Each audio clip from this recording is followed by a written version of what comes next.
we've got some good news, some bad news. We obviously don't have that loud noise on the crank, but the engine tends to fire for a bit and then shuts down. This XC90, I think, is going to be an engine job. The car is not starting, it's cranking, it's a bit noisy. Problem is we don't get any fault, but I'm more inclined to say nothing related on the engine side, and I'm more inclined to say there's something mechanical. It's very bad on the crank. So I think this is gonna go in the workshop to start stripping it. Let's see what we're gonna find on it.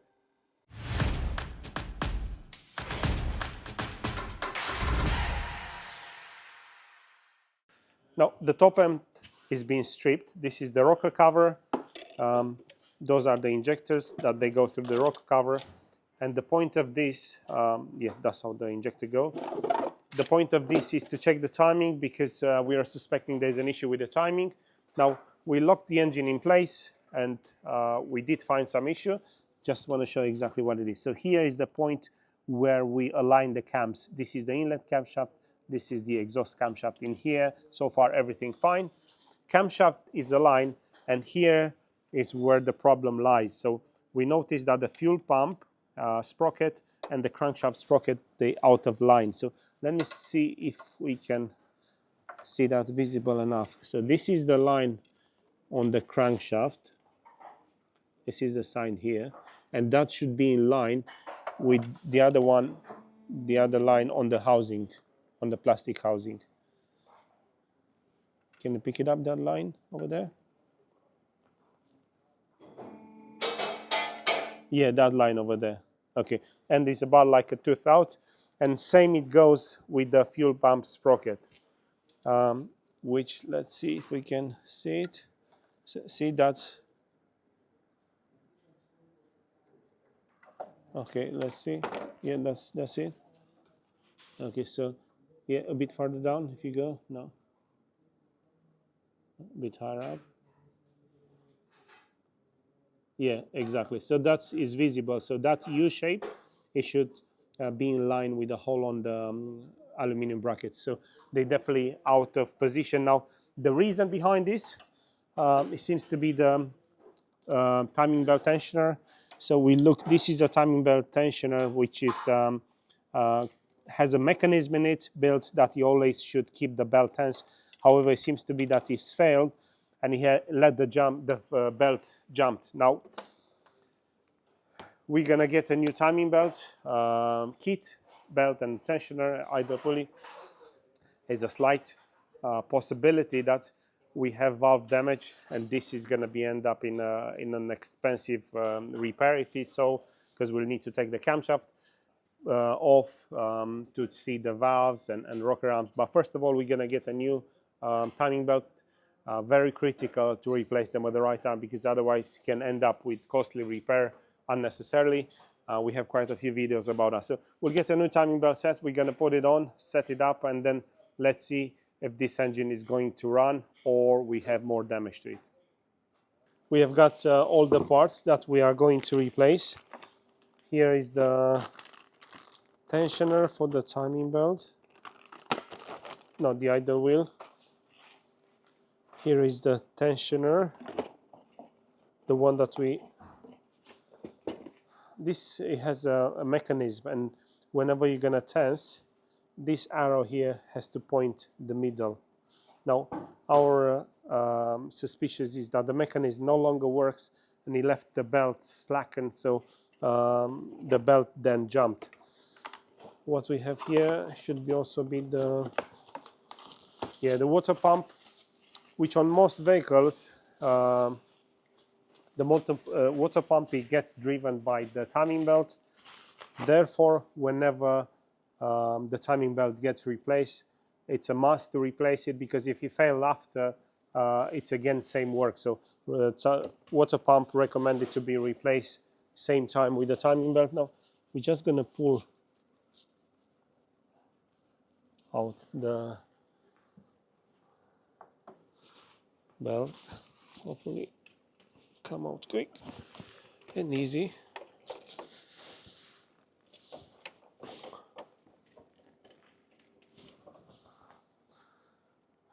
Yeah, this is the old belt. It's also has some signs of cracks, obviously normal wear and tear, but our concern is this part over here. That's when we looked at it, it was not showing, it was not adjusted to the right place. So after we're gonna install new belt, the new tensioner, when we're gonna adjust it, you see this arrow has to point here in the middle. And here is the water pump, right here. Although, like I said, it's not leaking because it's driven by the belt, makes sense to replace it. We also have those pulleys. So new parts, they're gonna go on now. And then we also have a new rocker cover gasket, new injector couple washers, because they always have to be replaced once the injector's out. So a lot of new parts. We pretty much have everything to get this car put together, and hopefully we're gonna hear the sound of it. All the new components are in place. We've got the new belt, new tensioner, obviously the water pump. We also replaced the crankshaft seal. Let me show you, 2 seconds. This is this part was leaking. This is the crankshaft oil seals. Comes with the housing behind the crankshaft sprocket. All new. Had a bit of mist of oil. So since we got to this stage, we make a lot of sense to replace them. Replaced it. So all timed out. Here is are the markings from the camshaft. So there are some dots. Hopefully they are visible enough. Anyway, we've got the pump timed up. This is the pin that is locking in place. Let's see, is it visible? Yeah. Yeah, we showed it. It's a bit hard to see through here. Crankshaft. So obviously, yeah, this line over here should line with the marking. Actually, you know, I'm going to show you better here. This is the marking that it should line up with. Yeah. Anyway, but currently timing is in place. We're going to put a cover on, then injectors, and we should be soon to fire and hopefully hear the sound of this Volvo. That he was suffering from a timing belt jumped. Hopefully no damage was caused in this process. So we'll see. Still a bit left until we're gonna crank it. Everything is now in place. We've got some good news, some bad news. We obviously don't have that loud noise on the crank, but the engine tends to fire for a bit and then shuts down. We know for certain the timing is correct. Now we have some strange fault related with the engine ECU. So at this stage, mechanic wise, the engine is fine, and we're going to move this to a different bay where we're going to look on the electrics. But let me show you how it does now. If I manage to get in.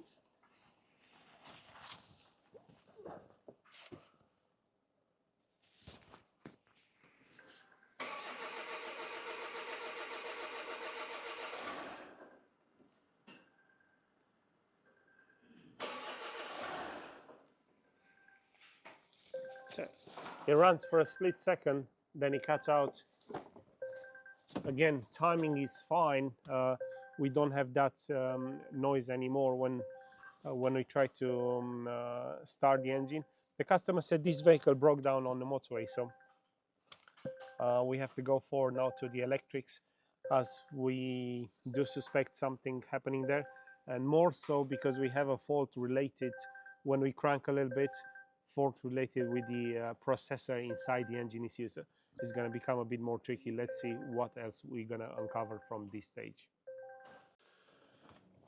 What we are focused on now, try to understand some data about the car and what it does. And here we put to see on the diagram the fuel pressure, and we have 2 bars. The blue one, the one down, is the pressure expected by the ECU, and then the red one is actually the pressure in the high pressure fuel rail. Now we're gonna crank.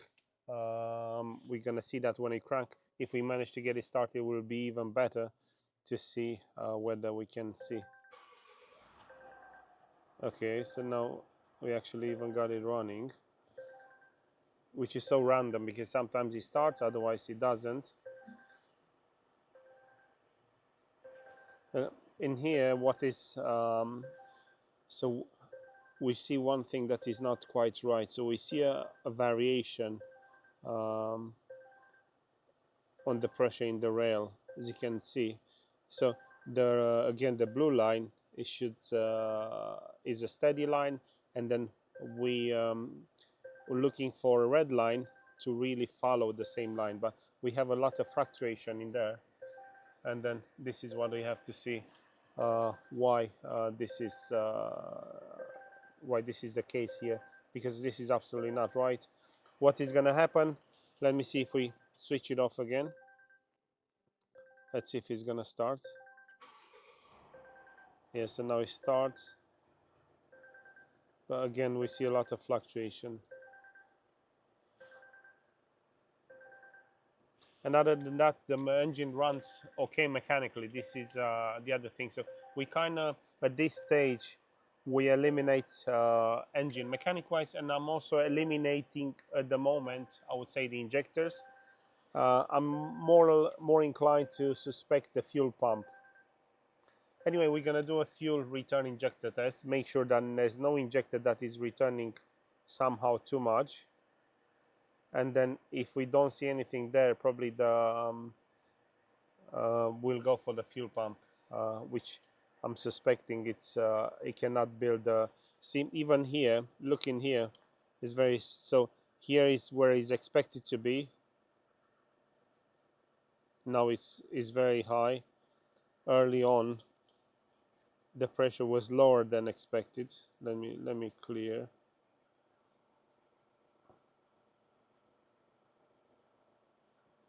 Okay, so the blue line is now it's up and above and below, way above and below what we expected to see. This is not right. So fluctuation is way too high. Definitely we see something to go. So let me try to, no, I don't want to rev it up, because if I'm going to rev it up, I won't be able to start it again. Let me just give another start.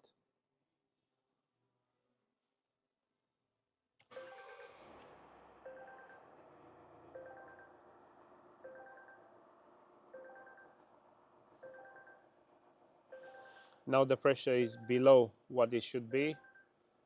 It kind of swap over quite a lot.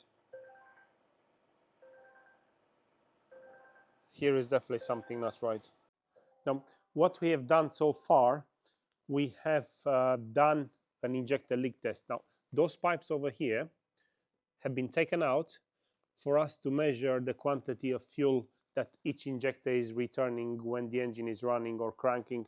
And in there, we haven't found anything obvious. Now, we went extra, done more checks, and we realized that if we disconnect the fuel pressure regulator on the rail, we managed to start the car every time. And doing so, it was easy because we could do some more tests. So if we have the engine starting now,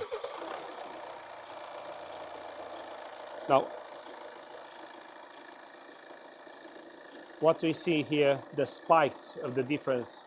We're gonna plug in so we know currently the fuel pressure, this red line, it's way below what it should be. Sometimes, oh, now it's actually higher. So we're gonna put the regulator back on. Massive spikes. What? Can we switch it off? So now the problem is, it's simple in a way. We're suspecting either to be the regulator on the rail or the pump. To be honest, at this stage, I'm more inclined to say it's going to be the pump. What we're gonna do, because it's easier, we're gonna put another rail only for testing purposes, and then we're gonna redo the checks. But we kind of narrow it down towards the culprit of this issue, which I'm suspecting is the pump. But let's see after we're gonna put another rail how exactly is the fuel pressure and whether it's going to make any difference. So let's put the other rail, run again the test and see from there. Where we are now, we have done an injector leak test to measure the quantity that each injector is losing on a return. We haven't seen anything obvious there. We replaced for testing purposes the fuel rail because it has a pressure regulator on it. Our problem is that the pressure fluctuates on idle significantly, so we don't lose any fuel there on injectors. With a different rail, with a different regulator, the problem is exactly the same. We've checked the pre-supply pressure, the pressure that comes from the tank through the fuel pump, that's also fine. So we are only left with one component, which is the fuel pump. Now, this pump is driven by the belt, so it means we're gonna have to take the timing belt once again off. We've got a component, to be honest, is one of the most expensive high pressure fuel pump. It's about 1,500 pounds, 1,500 pounds. It's yeah, it's crazy how expensive it is. Now suspicious is that internally, for some reason, the pump it no longer builds the pressure that it should. So the moment we will start stripping everything, install the new component. There are some adaptations that have to be done, and then we should have the Volvo running as you should. So we pretty much cover all the angle because this is going to be an expensive part. We have to make sure this is going to solve the problem. So let's crack on, have the timing belt off once again to replace the component that it should solve the problem and get this Volvo back on the road as it should. So we'll crack on. Fuel pump is off the car, and we did found an issue. This is the fuel pump, how it looks. So without stripping, we found an issue here. Everything seems to be normal, but when we took off the sprocket, here is where the problem is. Can you see those markings?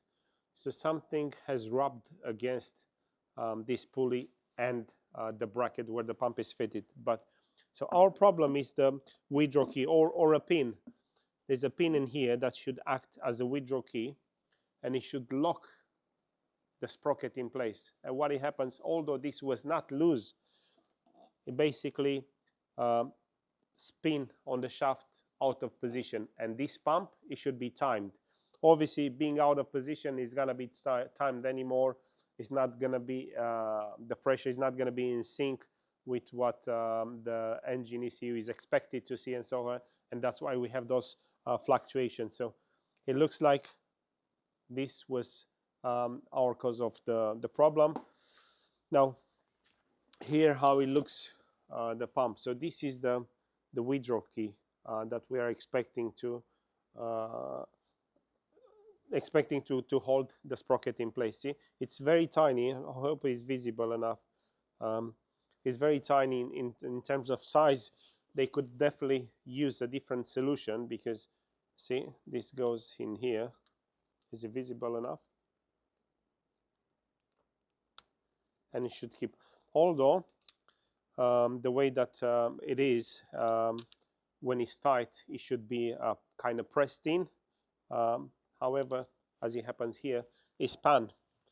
I think it's the first situation like this. We have not encountered a similar issue, although we do quite a few Volvos. It's the first one. And I was also talking with the Volvo support whether they sold many of those pumps. Apparently, it's not a common issue, but this is what happened. So what we're going to do, we're going to put a new pump, obviously. We're going to replace the sprocket all back together. But we did found an issue, and we know that we should have the Volvo running soon. So we're still waiting some more parts, which is the sprocket, because it has some marks when it's spun. I'm not sure if it's visible enough, but inside it has some markings. I'm not sure if it's visible enough, is it? Anyway, so when it's spun, it left some marks inside, so that's why we want to put another one to make sure that we have clean surfaces, and when they come together, they stick together properly. So it's good, we've got progress. Now the Volvo, it's back together. Lots of parts replaced, parts that they have cost around 2,900, and those are the fuel pump. That was the main cause of the issue, with the pin that was broken. In the process, we also replaced the timing belt because the timing has jumped. The timing belt set with the water pump, the front crank oil seal, cam cover gasket, fuel return rail, all those components, about 2,800 just in parts. Main thing it was this fuel pump. And while we have the engine running, an important aspect when we started the job, we looked at the graph to see the data, which is so critical when diagnosing a car, on the fuel pressure. Now, we have this set it up, same graph, and if we put it in comparison with the other one, the green light, which I hope is going to be visible enough, is right in the middle. Now, there's still a bit of spikes, but the spikes are about 2 bars, so not a huge difference, and we can see that the base, they up there, where before the red one was either below or above, so was fluctuating way too much, either too below the expected value or way above the expected value. So this was the situation with the Volvo XC90 that came here not starting, not revving up, and then being noisy also on the startup due to a timing belt out of sync. If you like this content, keep close for more videos related with car repairs in general. Don't forget to subscribe